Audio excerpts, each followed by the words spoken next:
Bonjour, bonjour, bonjour, bonjour les commerciaux du Christ, bonjour les commerciaux de la paix, merci, bonjour les commerciaux de la joie, de la fraternité, de la solidarité, bonjour, bonjour, bonjour, bonjour les commerciaux du Christ de l'hospitalité, bonjour, bonjour les commerciaux de l'hospitalité, bonjour les commerciaux de la fraternité, de la solidarité, bonjour les commerciaux de l'amour. Aujourd'hui, c'est la communauté résolue et organisée pour le progrès international. Communauté résolue et organisée pour le progrès international. La communauté qui dit que l'homme doit être résolu, engagé et décidé de pouvoir être résolu afin de pouvoir s'organiser et de progresser internationalement dans la vie active. Alors, vous recevez votre humble serviteur, le Baba Yaga d'Afrique, le souverain sacrificateur, le conseiller croyant religieux, le consultant paroliste. Alors, aujourd'hui, nous parlerons de la monogamie. Nous parlerons de la monogamie. Nous parlerons de la monogamie dans tout son avoir. Pourquoi la monogamie est quelque chose de précieux? Pourquoi la monogamie est la couronne de Dieu? Pourquoi la monogamie est un jeu caché de retrouvailles? Pourquoi la monogamie est quelque chose est une course, est une bataille, est une compétition, voilà. Pourquoi la monogamie est une conquête? Vous allez comprendre pourquoi la monogamie est une conquête. Pourquoi vous allez comprendre que la monogamie est une conquête, est une compétition, est un jeu de retrouvailles de sa cote. Alors, recevez son homme serviteur, le Baba Yaga d'Afrique. Alors, aujourd'hui, nous parlerons de la justification de la monogamie, comme jeu de l'esprit de retrouvailles de sa cote pour couronner le mariage. Pour couronner le mariage. Pour couronner le mariage. Alors, nous allons rapidement prendre la monogamie. La monogamie est un jeu. Ce jeu qui s'appelle la monogamie, c'est la course, c'est la compétition, c'est la conquête de trouver sa cote. C'est comme le jeu des enfants. Le jeu des enfants, quand les enfants sont attroupés, quand les enfants sont en groupe, ils ont un jeu particulier qu'ils aiment jouer. Le jeu de cache-cache. Supposons, il y a un objet et on dit à celui-ci de fermer ses yeux. Il ferme ses yeux pendant qu'il a les yeux bandés. Pendant qu'il a les yeux fermés, tous les autres vont se cacher. Ou on cache un objet. Et ce dernier-là a le devoir de trouver l'objet. C'est comme cela aussi le mariage. Le mariage, de trouver sa cote. Le mariage de la monogamie, de trouver sa cote. Elle est cachée. Donc il faut la trouver.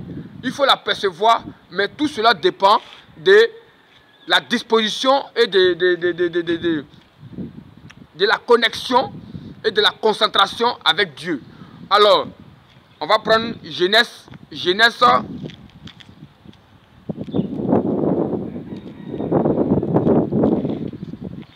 Nous allons prendre Genèse dans le livre de Genèse, dans le livre de Genèse 2. Si je ne me trompe pas, Genèse 2. Pourquoi Dieu a fait dormir l'homme? Genèse 2, verset 21. Genèse 2, verset 21. Alors l'Éternel Dieu plongea l'homme dans un profond sommeil. Pendant que celui-ci dormait, il prit une de ses côtes et referma la chair à la place. L'Éternel Dieu forma une femme de la côte qu'il avait prise de l'homme et il l'amena à l'homme. Écoutez très bien, c'est un mystère caché que je suis en train de révéler. C'est un mystère d'un devoir caché. Alors, l'Éternel Dieu plongea l'homme dans un profond sommeil. Dans un profond sommeil. Dans un profond sommeil. Pendant que celui-ci dormait, il prit une de ses côtes et referma la chair à la place. L'Éternel Dieu forma une femme de la côte qu'il avait prise de l'homme et il l'amena à l'homme. Pourquoi l'Éternel a fait dormir l'homme? Pendant qu'il dormait, il fait sortir la côte et il referme. Et après lui-même, il amène maintenant la côte qu'il a fabriquée, qu'il a retirée de la femme et de l'homme pour apporter à l'homme. Pourquoi? Parce que Adam, en ce moment, Adam était seul. Et Adam était disposé. Donc la disposition d'Adam a permis à Dieu de l'amener sa femme. C'est-à-dire que la consécration, on parle dans un thème rapide, la consécration, la disposition qui était comme la prière, était comme son culte. Donc ne disons pas que Adam n'a pas prié Dieu. Ne disons pas que Adam n'a pas célébré Dieu. Adam a célébré Dieu. C'est pourquoi Dieu l'a mené sa côte. Dieu l'a mené sa côte. Il a eu une manière que Adam adorait Dieu. Donc Adam a permis à Dieu d'amener sa côte. Quand il s'est réveillé, Dieu a mené sa femme. Et il a dit, celle-ci, elle s'appellera, c'est ma côte, elle s'appellera femme. Comme il était dit, il dit, alors l'homme s'écria, voici bien cette fois celle qui était os de mes os, chair de ma chair. S'il dit, voici cette fois, c'est que depuis il implorait Dieu. Si Adam s'est réjoui, si Adam était réjoui, si Adam était étonné, c'est comme il attendait ça il y a longtemps. Il dit, cette fois-ci, voici celle de mes os, celle de ma côte. Alors l'homme s'écria. Ça veut dire que depuis il implorait Dieu, depuis il demandait à Dieu, depuis il se consacrait pour que Dieu amène quelque chose de semblable à lui. Alors l'homme s'écria, voici bien cette fois. Ça veut dire que il avait tellement donné, il avait tellement échoué, il avait eu tellement de raisonnements, mais cela ne venait pas. Maintenant, quand cela est venu et que cela lui est concordé, cela lui est valu, il dit, voici bien cette fois, quand on te dit, voici bien cette fois, c'est qu'il a eu plusieurs fois. Celle-ci, celle qui est os de mes os, chair de ma chair, on la nommera femme car elle a été prise. Donc, je suis en train d'interpeller pour dire, la monogamie, c'est le jeu de l'esprit. C'est le jeu de la concentration ou de trouver ta côte. Celle qui est semblable à toi. Celle qui était retirée de toi. Celle qui a été retirée de toi pendant que tu dormais. Profondément par l'Éternel dans le ventre de ta mère jusqu'à ce que tu viennes. Comment? Parce que quand tu lis, écoutez le jeu de cache-cache. Quand tu lis dans Genèse 3,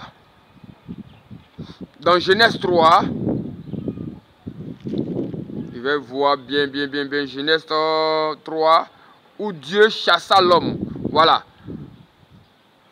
L'Éternel, on va prendre Genèse 3, verset 21, Genèse 3, à partir de verset 21. L'Éternel Dieu fit à Adam et à sa femme des vêtements de peau pour les habiller. Puis il dit, voici que l'homme est devenu comme l'un de nous pour décider du bien et du mal. Maintenant, il ne faudrait pas qu'il tende la main pour cueillir aussi du fruit de l'arbre de la vie, qu'il en mange et qu'il vive éternellement. Alors l'Éternel Dieu le chassa du jardin de l'Éden pour qu'il travaille le sol d'où il avait été tiré. Ça, c'est une autre dimension encore. L'Éternel le chassa. On dit l'Éternel chassa l'homme. Ça veut dire que l'Éternel a levé, il a chassé. Le mot chasser ou le verbe chasser veut dire il a enlevé l'intelligence à cette intelligence où l'homme pouvait comprendre dans la dimension de certaines choses.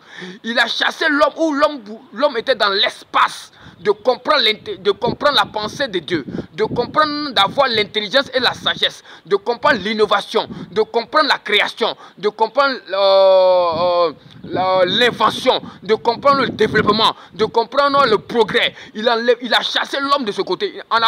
La parole dit, il a chassé l'homme, il n'a pas chassé la femme. Il a chassé l'homme. Il a chassé l'homme. Si l'Éternel dit il a chassé l'homme, oh pourtant ils étaient deux. Ils étaient deux, l'homme et la femme. Mais il a chassé l'homme. Mais je ne comprends pas. Je ne comprends pas pourquoi il a chassé l'homme. Mais pourquoi l'Éternel n'a pas dit il a chassé les deux, mais il a chassé l'homme. Ça veut dire que c'est l'homme qui détient. C'est l'homme qui détient l'innovation. C'est l'homme qui détient le progrès. C'est l'homme qui détient l'invention. C'est l'homme qui détient la création. C'est l'homme qui a la probabilité de donner un sens à la vie. C'est l'homme qui a la probabilité de donner une vision concrète d'un objectif de progrès, d'avancement. Alors, il a chassé l'homme de cette pensée. Il a chassé l'homme de cet espace-là. Alors, l'homme maintenant, après avoir chassé l'homme, il posta des chérubins à l'est du jardin d'Éden. À l'est du jardin d'Éden. Comme il a dit, le jardin d'Éden, c'est comme le Canaan. Et le Canaan, c'est quelque chose de mobile. C'est quelque chose de déplaçable. Donc, c'est une dimension. C'est un univers. C'est un univers. Et cet univers-là, c'est un monde spirituel.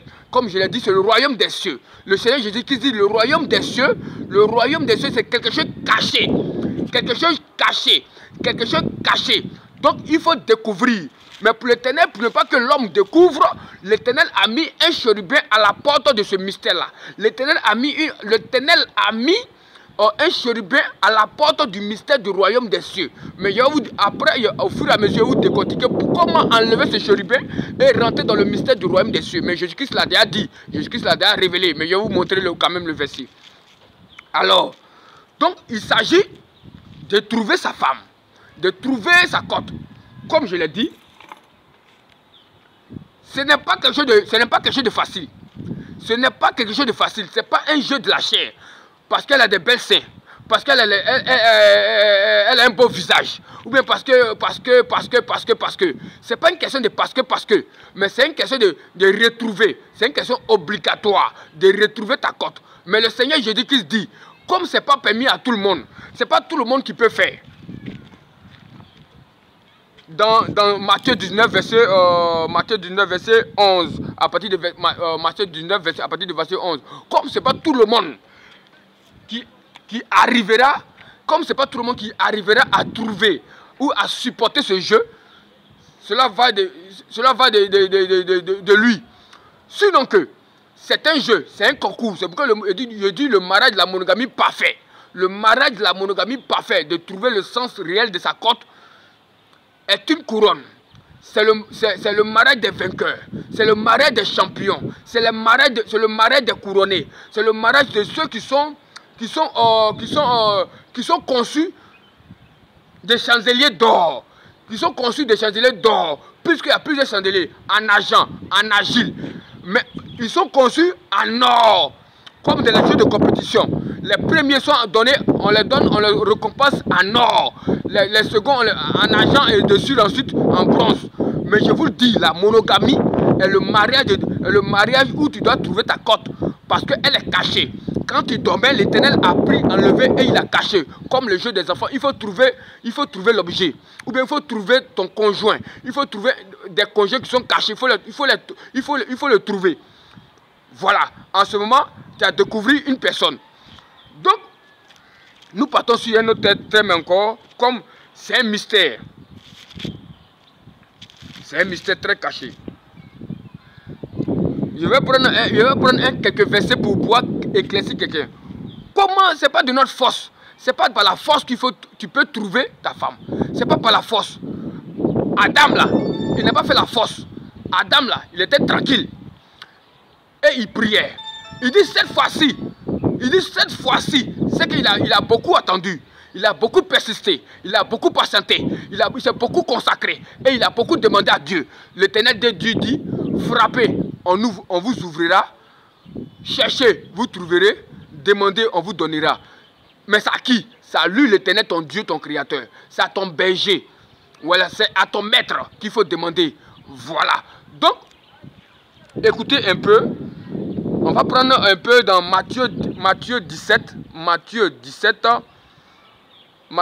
à partir du verset 14. Regardez comment ce miracle peut se faire. Je peux prendre un exemple. Matthieu 17, verset 14. Quand il fut revenu auprès de la foule, un homme s'approcha de Jésus et se jeta à genoux devant lui et le supplia. Seigneur, aie pitié de mon fils, il est épileptique et il souffre beaucoup. Il lui arrive souvent de tomber dans le feu ou dans l'eau. Je l'ai bien amené à tes disciples, mais ils n'ont pas réussi à le guérir. Jésus s'exclama alors, Jean incrédule et infidèle à Dieu. C'est là que je voudrais que vous reteniez. Jean incrédule et infidèle à Dieu. Ses disciples les commerciaux que vous êtes, mon frère, ma soeur, que vous êtes, cela ne s'accomplit pas. Cela ne rentre pas en application. Dieu ne exauce pas parce qu'il y a une incrédulité et il y a une infidélité à Dieu. Comme il avait une infidélité, une incrédulité et une infidélité à Dieu, ils n'ont pas pu obtenir l'exaucement de Dieu.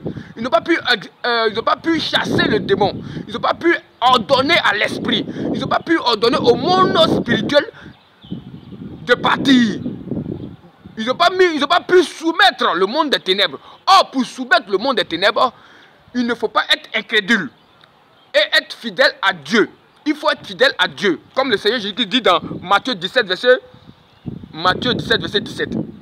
Jésus s'exclama alors, gens incrédules et infidèles à Dieu, jusqu'à quand devrais-je encore rester avec vous?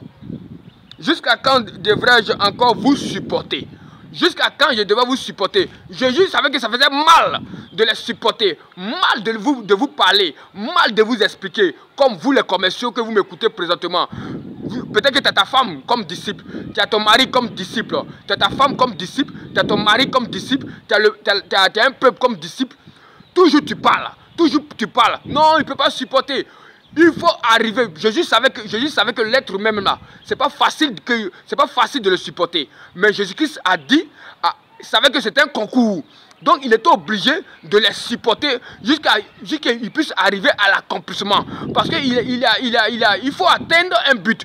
Il faut atteindre la finition de la course. Il faut atteindre la limite qui était donnée par la course. Il faut atteindre le niveau qui était donné par cette compétition ou par cette conquête-là. Il y a un niveau. Jésus dit jusqu'à quand? Jusqu'à quand Jésus dit, jusqu'à quand devrais-je encore vous supporter? C'est comme tu dis à ta femme aussi. Mais tu veux que jusqu'à quand je peux te supporter? Tu ne changes pas, Je pars, tu ne changes pas. Ma soeur, tu ne changes, tu passes pas, tu ne changes pas. Chérie, je pars, tu ne changes pas. Donc comme elle ne change pas, c'est pas ma femme. Ou bien comme il ne change pas, c'est pas mon mari. Mon frère, ma soeur, si vous avez décidé d'être ensemble et que l'Éternel a approuvé dans le jour de la célébration, devant les hommes et devant les anges, c'est que tu devras la supporter. C'est que Dieu te donne une possibilité de la supporter ou une possibilité de le supporter. Parce que l'Éternel Jésus-Christ a supporté les 12 disciples. C'était pas facile. C'était pas facile pour lui. Rien n'est facile. C'était pas facile, mais il savait qu'il faut qu'il arrive à la terminaison. Il faut qu'il arrive à l'accomplissement avec ses époux. Ses disciples, les commerciaux que vous êtes, les commerciaux que nous sommes les disciples, nous sommes l'épouse. Donc il était obligé de nous supporter jusqu'à ce que nous arrivions là-bas. Mais en fin de compte, mais il y a un mystère qu'ils sont en train de comprendre encore. Mais il a épousé qui? Il a épousé Pierre. Dans tous les 12 disciples, il a épousé Pierre. Il dit si Simon, tu seras Pierre, et si cette Pierre, je construirai mon église. Donc il a épousé Pierre. Le Christ a épousé Pierre. Donc le Christ a fait une monogamie. Il a épousé Pierre puisqu'il a laissé sa pensée. Il a fabriqué Pierre de sa manière. C'est qu'il a dit, Pierre, je te laisse mes brebis. Il faut les paître. Il faut les amener à brouter. Il faut les amener à connaître beaucoup de choses. Mes frères, mes soeurs, la monogamie, c'est le mariage de maintenant. Vous pensez que le mariage de maintenant, c'est amusement. C'est pas d'amusement, hein. Je te dis, c'est le plus grand coefficient. Parmi toutes les matières, c'est la plus grande coefficience. C'est la plus grande coefficient qu'il faut avoir. C'est la plus grande note qu'il faut avoir. Il faut prendre ça d'abord.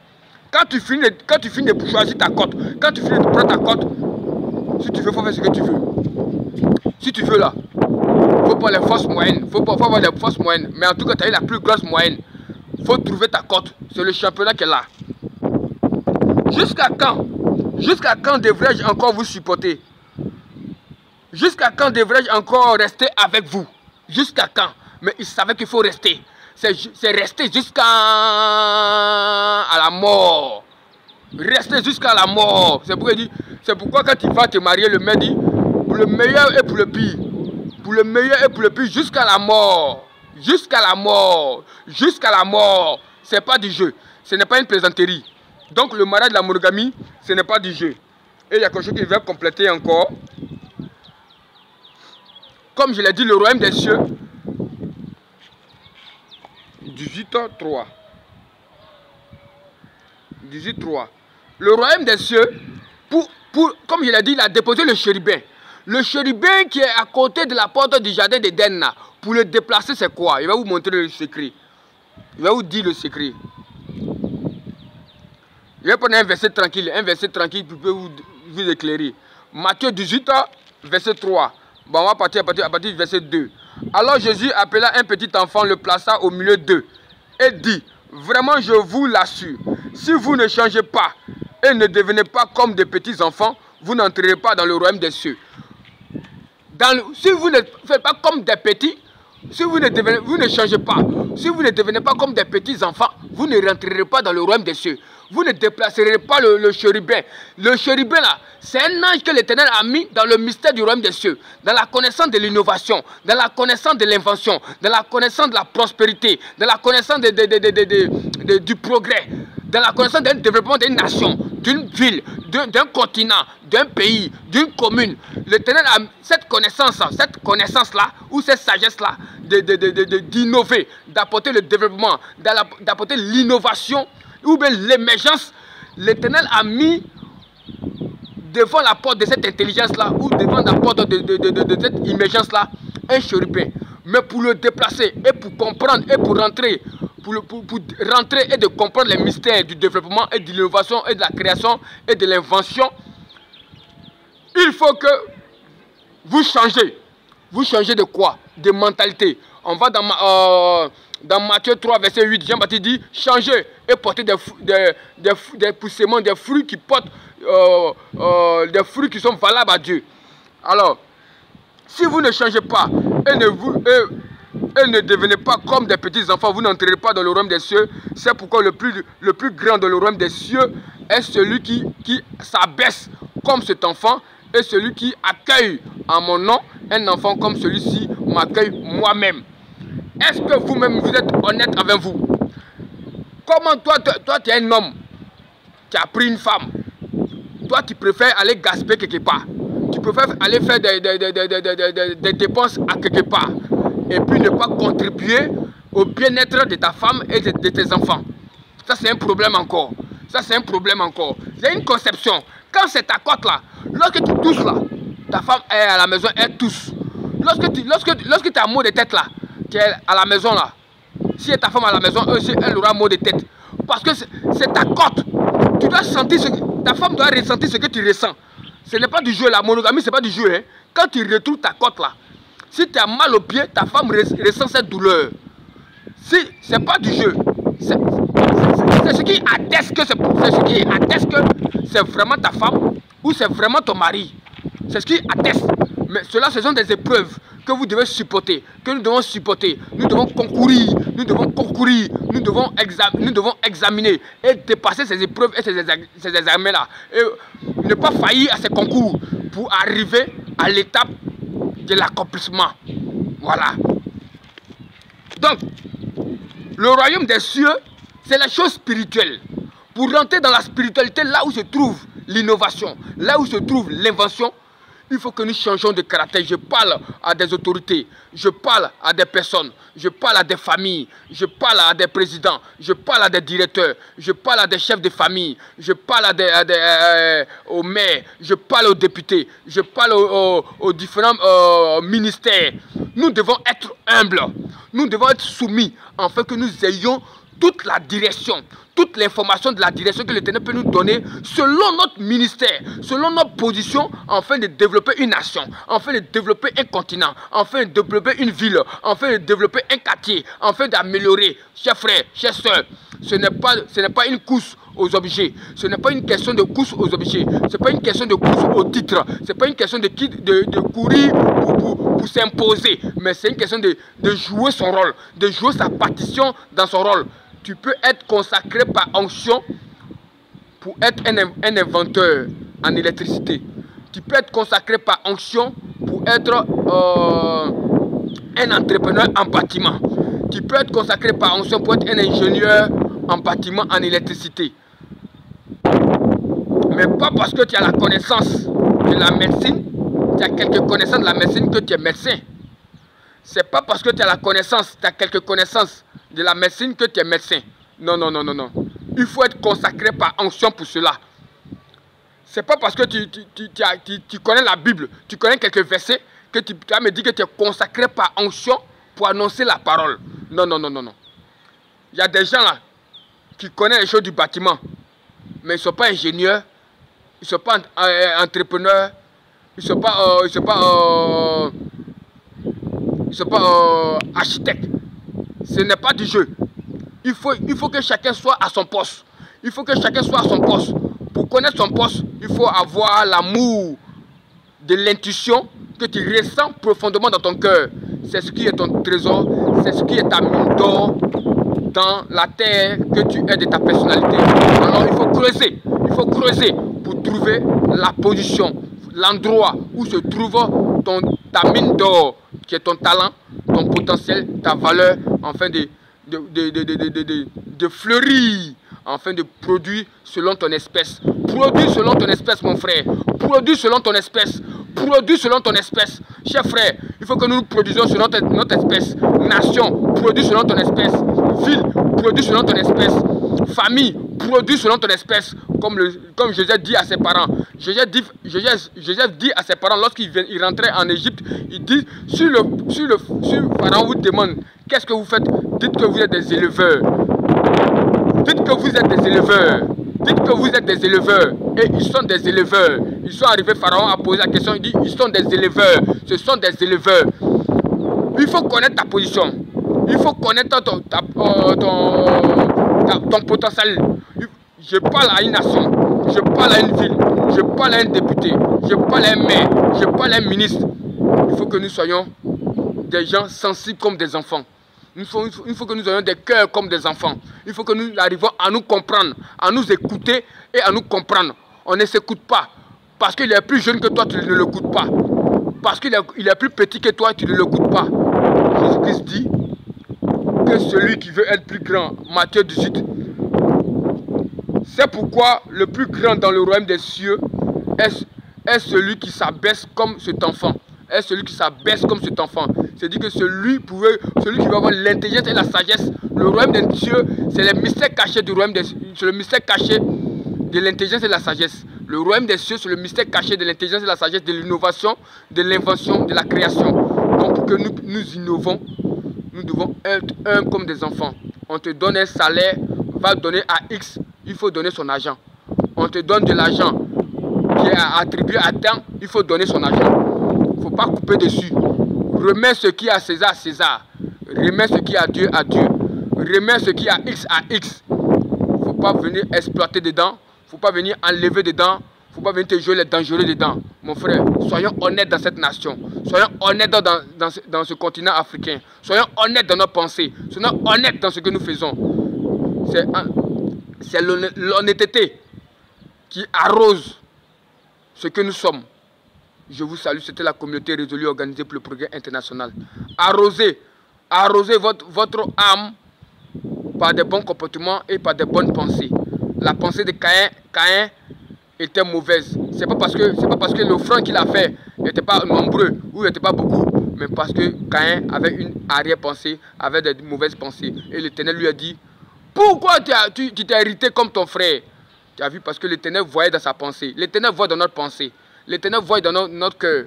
Donc ce n'est pas le fait de venir donner beaucoup ou de venir donner peu. Mais tout dépend de notre pensée. Je vous salue. C'était la communauté résolue et organisée pour le progrès international qui est chargée de galvaniser et de promouvoir l'innovation, la création et l'invention en Afrique, dans les nations africaines et dans la vie de l'être humain.